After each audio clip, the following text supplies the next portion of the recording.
Alrighty, welcome to green. We're almost done. We just have green and then multicolored to go through. And first up on the list is Archdruid's Charm. Archdruid's Charm has already made a bit of a splash. It's been talked about quite a bit. In fact, we have a short of it where we kind of broke down the card, and you can see that probably here in the middle of your screen.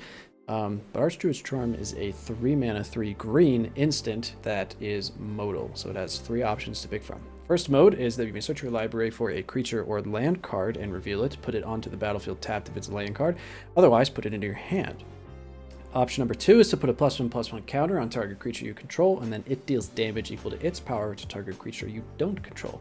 Then option 3 is to exile target artifact or enchantment. So, there is a lot to break down here. Let's start with what is the best thing that you can get with mode number 1? Cradle, Dockside, Emil.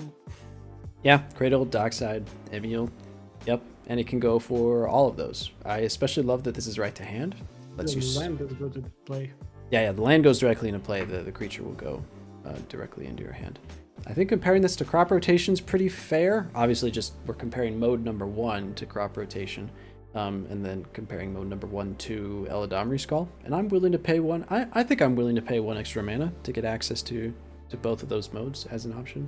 Some decks just live or die by Gaia's Cradle. It is painful to be on what is a game-winning turn for you, and you have all the setup, but your draw for turn is a Worldly Tutor. Yep. Yep. Exactly. Where now Archdruid's Charm can fill in that slot. The second option has, I think, a lot of applications. Just starting with the first part, like what gets shut down by you just being able to put a +1/+1 counter on one of your creatures? Shut down. I mean, not shut down, but like, so I think about Toxic Deluge, right? Like how you could really catch somebody with their pants down if they deluge for the exact amount and don't anticipate you being able to pump your creature. Either in response to something like a Fire Covenant or a Toxic Deluge, being able to just give you that slight little +1 could be a really big game changer for your board state. Yep. I think it's great, especially against Bowmasters, which we didn't speak enough in this video. And when you're casting a triple green spell, you're most likely playing Dorks and saving your Dorks or any maybe crucial creature you have from the Bowmaster and killing the Bowmaster in backfire. It's actually can be game changing, especially because you can do all this on the stack. I love it. Yep. Good stuff. I'm also really happy that Wizards is moving away from the fight mechanic. It still exists, obviously, in some cards that are getting listed out today, but giving green access to removal that's just, hey, instead of you hitting me back, I just hit you. I like that. That's good. All right, and finally, on to the third mode. Definitely not the worst mode either, because it takes care of a certain circular artifact that there is only one of, yet everybody plays it. We were talking about none other than the One Ring. What a blessing that they chose to put Exile on this card instead of Destroy. And enchantments actually can hit Breach as well. So yeah, being able to hit Breach is good. Honestly, I'll use it to take out Heuristic Study. I don't even care. I hate Heuristic Study. So yeah, if you'd like to see more about this and some more of our thoughts on it, you can click the link in the middle and go check out our short. Otherwise, I think we've pretty much covered this one. Now, the next card is the Pride of Hulklade. It's a legendary creature, Crocodile Elk Turtle. It costs a whopping 10 and 1 green, 11 total, for a 2/15 toughness. And however, it costs all this mana. It has a line that reads: the spell costs one less to cast, where X is the total toughness of creatures you control. So if you have plenty of walls, or even like say a Thrasis is already allowing the spell to cost 3 less. So basically, you will never cast it for 11 mana for sure.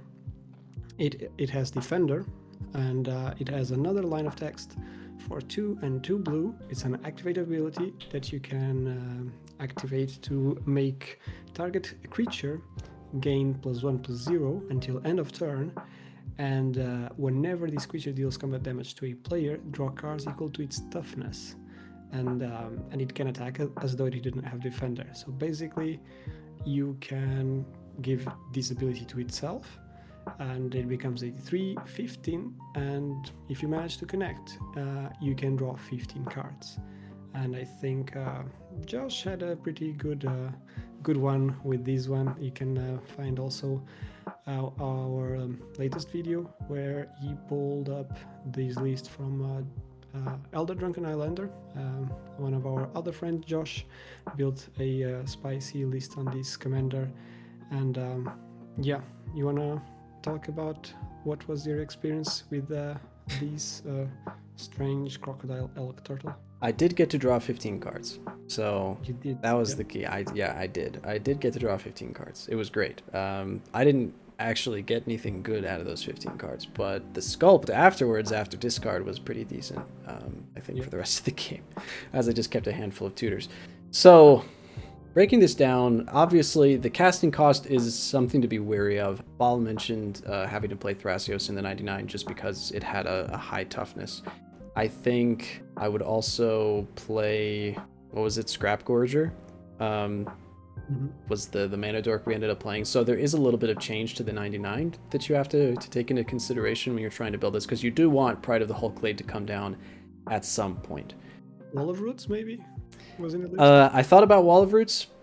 I don't know if it was in the original list. I don't really remember the original 99. I don't think I would play Wall of Roots because it puts a -0, -1 counter on the Wall of Roots. So technically, Pride of Hulkblade gets 1 mana more expensive for every 1 mana that the Wall of Roots produces. So But you can declare Pride of Hulkblade as a spell to cast.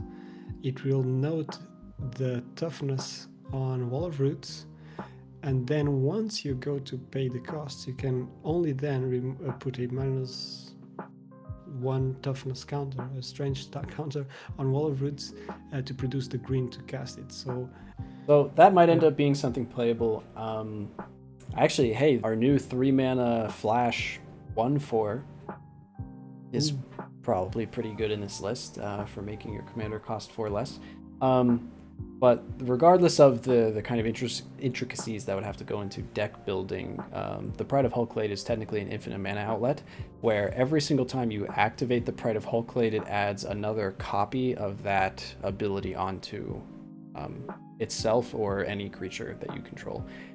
So in the video, I presented a lot of pressure with Mana Gorger Hydra, as it was a creature that had trample, and then I was able to put activations of the Pride of Hulkblade onto it.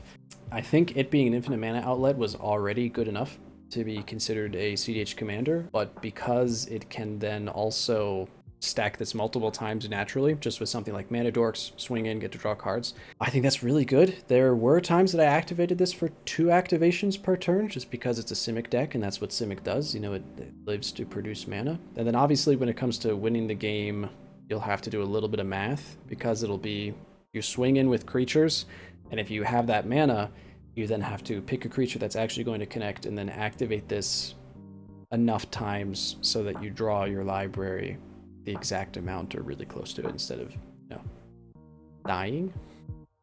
But if your creatures are if you have enough creatures to hit everybody once, then everybody gets +1/+0, and they just die before you draw yourself out. So regardless, you'll end up getting there. I think it's great. I think Pride of Hulkblade lands on my play it list. If you like Simic and you want something that's not Kinnan, despite Kinnan completely dominating the format in both the 99 and in the command zone, try the Crocodile Elk Turtle. I think you'll have a lot of fun.